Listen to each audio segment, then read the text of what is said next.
हरि बोल। श्री श्री 1008 महायोगी ब्रह्म ऋषि विश्व विख्यात संघ श्री दोराहा बाबा के चरणों में सादर नमन करते हुए उनकी तपोभूमि देवभूमि देवनगरी जनपद देवरिया के देवतुल्य मेरे प्यारे भाइयों एवं बहनों, नौजवान युवा साथियों, प्यारे बच्चों, मैं शैलेश कुशवाहा उर्फ प्रभदास मुख्य ट्रस्टी हरिबोल सेवा ट्रस्ट की तरफ से आप सभी लोगों का बहुत बहुत हार्दिक अभिनंदन, वंदन एवं स्वागत करता हूँ और बहुत बहुत धन्यवाद देता हूँ, बधाई देता हूँ, आभार प्रकट करता हूँ कि आप सभी लोग दिल की बात कार्यक्रम को बहुत ही पसंद कर रहे हैं। अपार जन समर्थन मिल रहा है, प्यार मिल रहा है, आशीर्वाद मिल रहा है। दोस्तों, आज हम दिल की बात कार्यक्रम में एक ऐसे योगी सन्यासी की बात करेंगे, एक ऐसे राष्ट्रभक्त की बात करेंगे जिसे योग का जनक माना जाता है, जिसकी पहचान योग और आयुर्वेद को लेकर पूरे दुनिया में उसकी प्रसिद्धि और लोकप्रियता है। एक ऐसे योगी की बात करेंगे जो योग और आयुर्वेद में महारत हासिल करने का काम किया है। एक ऐसा योगी जो अपने कंपनी के प्रॉफिट का 50% हिस्सा, 50% पैसा चैरिटी कर देता है, डोनेट कर देता है, जन कल्याण में, राष्ट्र कल्याण में लगाने का काम करता है। दोस्तों, एक ऐसे योगी की बात करेंगे जो हजारों नहीं, लाखों नहीं, करोड़ों लोगों के दिलों में राज करता है। उसके चाहने वाले करोड़ों, हिंदुस्तान में उसके फैन है, पूरी दुनिया में उसके फैन है। स्वामी रामदेव, बाबा रामदेव। बाबा रामदेव के बारे में आज हम बात करेंगे। बाबा रामदेव के बारे में जानेंगे, उनके संघर्ष के दिनों के बारे में जानेंगे, उनकी सोच, उनके संकल्प, उनके उद्देश्य को जानेंगे। स्वामी रामदेव के पिता का नाम रामनिवास यादव, उनके माता का नाम गुलाबो देवी है। उनका जन्म 26 दिसंबर 1965 को हरियाणा में हुआ है। स्वामी रामदेव के बचपन का नाम रामकृष्ण यादव है। स्वामी रामदेव की अगर मैं संघर्ष के दिनों की बात करूं, जब वो स्ट्रगल कर रहे थे, अपने करियर की स्टार्टिंग कर रहे थे, तो अपने सहपाठी, अपने दोस्त बालकृष्ण के साथ में साइकिल से कई कई किलोमीटर चलने का काम करते। कई कई किलोमीटर साइकिल से चल के, पैदल चल के उन्होंने संघर्ष किया, स्ट्रगल किया। उनका जो सोच, उनका जो सपना है, हिंदुस्तान को मजबूत बनाना, हिंदुस्तान को विकसित कंट्री बनाना, हिंदुस्तान को सोने की चिड़िया, विश्व गुरु बनाना, हिंदुस्तान को स्वच्छ और स्वस्थ भारत बनाना, उनका सपना, उनका ड्रीम प्रोजेक्ट है।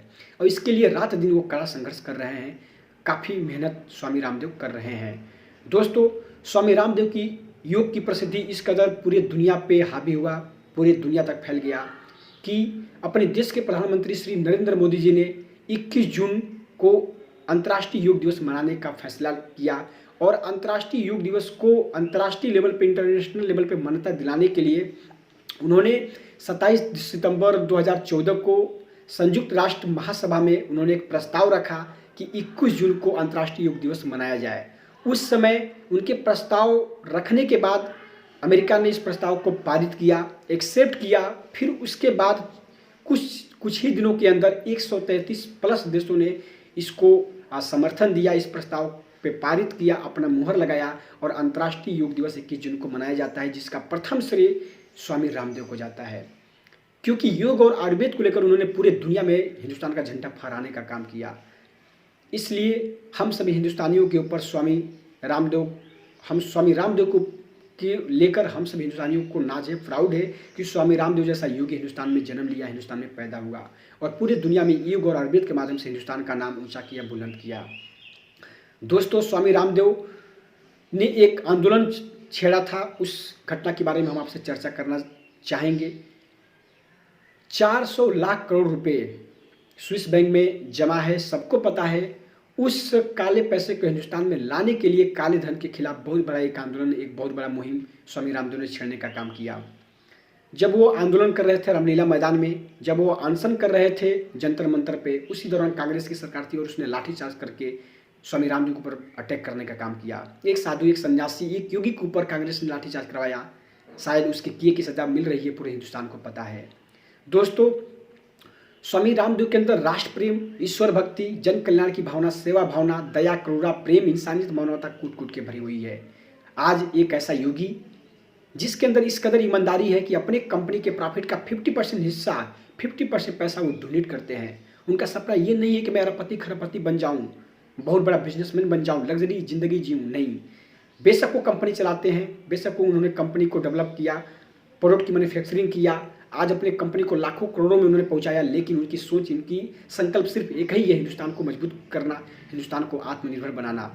आज गवर्नमेंट भी बोल रही है कि स्वदेशी अपनाए, विदेशी प्रोडक्ट बहिष्कार करे। आत्मनिर्भर बनाना है तो सेल्फ डिफेंड होना पड़ेगा। हम सभी इंडियन को मैक्सिमम प्रोडक्ट इंडियन यूज करना पड़ेगा और वही नारा स्वामी रामदेव का है। आज पतंजलि की सफलता किसी से नहीं छुपी है। पतंजलि की सफलता 7वें ऊंचाइयों पर है, कंपनी आसमान छू रही है। करियर की स्टार्टिंग उन्होंने जीरो से किया स्वामी रामदेव ने, लेकिन अपने कड़े संघर्ष की बदौलत, अथक मेहनत की बदौलत उन्होंने अपनी कंपनी को सफलता की ऊंचाइयों पर पहुंचाया। आज बड़ी बड़ी कंपनियों की बैंड बजा हुआ है, बड़ी बड़ी कंपनियां की कमर टूट गई है पतंजलि की सफलता को देखते हुए। हम सभी इंडियन लोगों से, हम सभी हिंदुस्तानियों से यही आग्रह करते हैं, यही रिक्वेस्ट करते हैं कि आप सभी लोग मैक्सिमम इंडियन प्रोडक्ट यूज़ करें, और वो भी विशेष रूप से पतंजलि के प्रोडक्ट को यूज करें। क्योंकि अगर हम पतंजलि को प्रोडक्ट को यूज करेंगे तो देश का पैसा देश में रहेगा, देश की कंपनी मजबूत होगी, देश की कंपनी ब्रांड बनेगी, और देश के लोगों को रोजगार मिलेगा, और देश की अर्थव्यवस्था मजबूत होगी।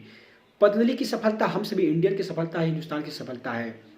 क्योंकि पतंजलि अपने प्रॉफिट का 50% हिस्सा डोनेट करती है, चैरिटी करती है, जन कल्याण में लगाती है। स्वामी रामदेव ने हरिद्वार को भी गोद लेने का काम किया। हरिद्वार को गोद लेकर पूरे हिंदुस्तान के अंदर, हरिद्वार के अंदर उन्होंने अपने पतंजलि योगपीठ की स्थापना किया। इसके पहले स्वामी रामदेव ने दिव्य योग मंदिर 1995 में सबसे पहले दिव्य योग मंदिर ट्रस्ट का गठन किया। इस ट्रस्ट का गठन करने के बाद वह कुछ प्रोडक्ट को लॉन्च किया, लोगों को रिस्पांस मिला, लोगों ने प्रोडक्ट को लाइक किया, परचेजिंग करना शुरू किया, यूज़ करना शुरू किया। आज पतंजलि का हजारों मिनी फ्रेंचाइजी, मिनी स्टोर खुल चुका है पूरे इंडिया में। कंपनी इंडिया के अंदर जो भी FMCG, योग से रिलेटेड, आयुर्वेद से रिलेटेड, FMCG से रिलेटेड, एग्रीकल्चर से रिलेटेड, पर्सनल केयर से रिलेटेड जो भी कंपनी आज मार्केट में रन कर रही है, हिंदुस्तान के टॉप 10 कंपनियों में पतंजलि शामिल हो चुकी है।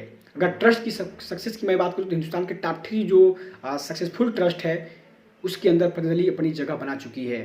मुझे प्राउड है, हम सभी इंडियन लोगों को नाज है कि स्वामी रामदेव जैसा योगी हिंदुस्तान में जन्म लिया है और हिंदुस्तान को मजबूत कंट्री बनाने का काम कर रहे हैं।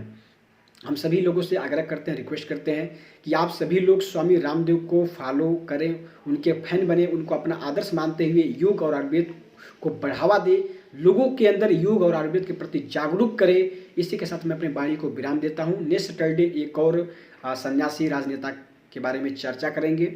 जय हिंद, जय भारत, सत्यमेव जयते।